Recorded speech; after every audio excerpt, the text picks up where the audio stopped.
Bismillahirrahmanirrahim. Assalamualaikum warahmatullahi wabarakatuh. Tiga hikmah musibah bagi manusia.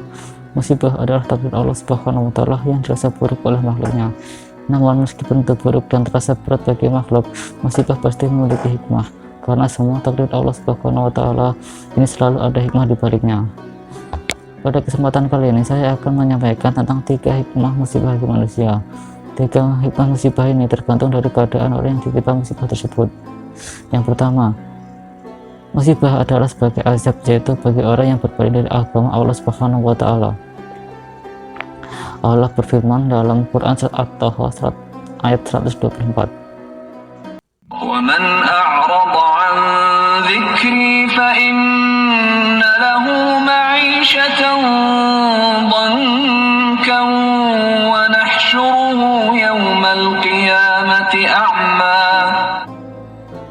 Kemudian Allah Subhanahu wa Ta'ala juga berfirman dalam surat Al-An'am ayat 44. فَلَمَّا نَسُوا مَا ذُكِّرُوا بِهِ فَتَحْنَا عَلَيْهِمْ أَبْوَابَ كُلِّ شَيْءٍ حَتَّى إِذَا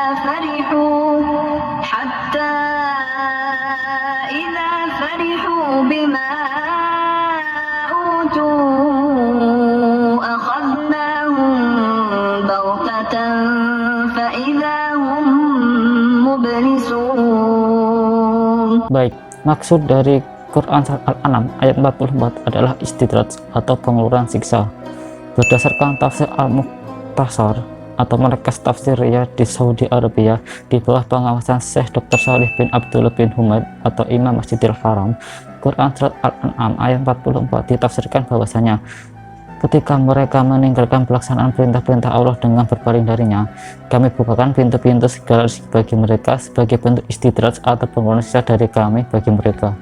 Sehingga apabila mereka telah bertindak sewenang-wenang dan terlena dengan apa yang kami berikan kepada mereka berupa kebaikan dan kenikmatan, kami timpakan hukuman pada mereka dengan siksa secara tiba-tiba. Maka ketika itu mereka hilang harapan dan berputus asa dari segala kebaikan. Nah, itulah dua ayat firman Allah Subhanahu wa Ta'ala tentang musibah berarti azab bagi makhluknya, yaitu Quran surat Taha ayat 124 dan surat Al-An'am ayat 44. Kedua, musibah adalah sebagai peringatan dari Allah Subhanahu wa Ta'ala agar kita menjadi lebih baik. Allah Subhanahu wa Ta'ala berfirman dalam surat Az-Zukhruf ayat 48. وَأَخَذْنَاهُمْ بِالْعَذَابِ لَعَلَّهُمْ يَرْجِعُونَ. Ayat tersebut jelas ya bahwasanya Allah Subhanahu wa Ta'ala memberikan azab supaya mereka kembali dari kekafiran atau kemalasan atau kelalaian menjadi orang yang beriman dan bertakwa. Hal ini juga selaras jika dilihat melalui tafsirnya.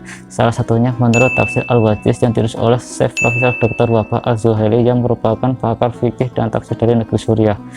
Tafsir Az-Zukhruf ayat 48 adalah, dan tidaklah kami perlihatkan kepada mereka suatu tanda yang menunjukkan azab kami, seperti banjir, topan, atau berupa air bah yang melanda rumah-rumah mereka, melainkan tanda atau azab itu lebih besar daripada azab-azab lainnya yang sebelumnya, dan kami timpakan kepada mereka azab supaya mereka kembali sadar dari kekafirannya.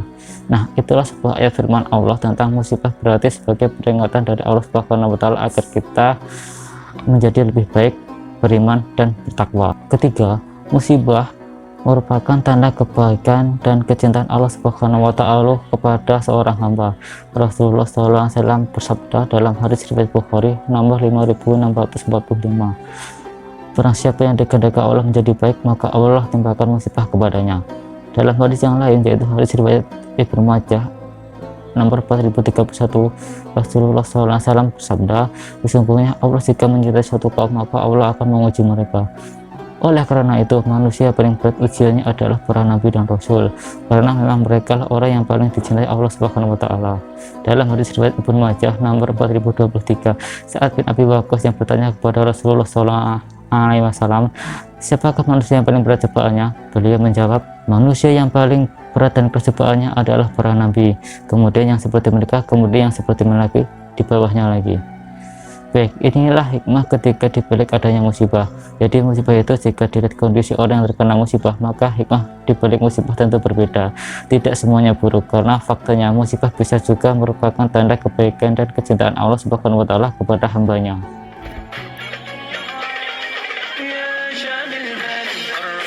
Kesimpulan, oleh sebab itu, jika kita ditimpa musibah atau sesuatu yang buruk pada kita, maka segeralah bermuhasabah atau berintrospeksi diri di manakah kita dari 3 golongan itu. 1. Jika selama ini kita yang jauh dari agama Allah, maka itu adalah azab yang segerakan. 2. Jika kita selama ini lalai, malas atau semisalnya, itu adalah peringatan, maka segeralah bertaubat kepada Allah dan perbaiki diri. 3. Sedangkan jika kita sudah berada di atas ketaatan, maka musibah itu bisa jadi tanda kecintaan Allah Subhanahu wa Ta'ala. Dari itulah mengetahui Allah Subhanahu wa Ta'ala itu. Jangan biarkan setan mengambil bagian dari kesedihan dari musibah yang kita terima. Mudah-mudahan kita termasuk golongan orang yang ketiga yang beriman kepada Allah Subhanahu wa Ta'ala agar tidak termasuk dalam golongan pertama. Amin. Semoga bermanfaat. Assalamualaikum warahmatullahi wabarakatuh.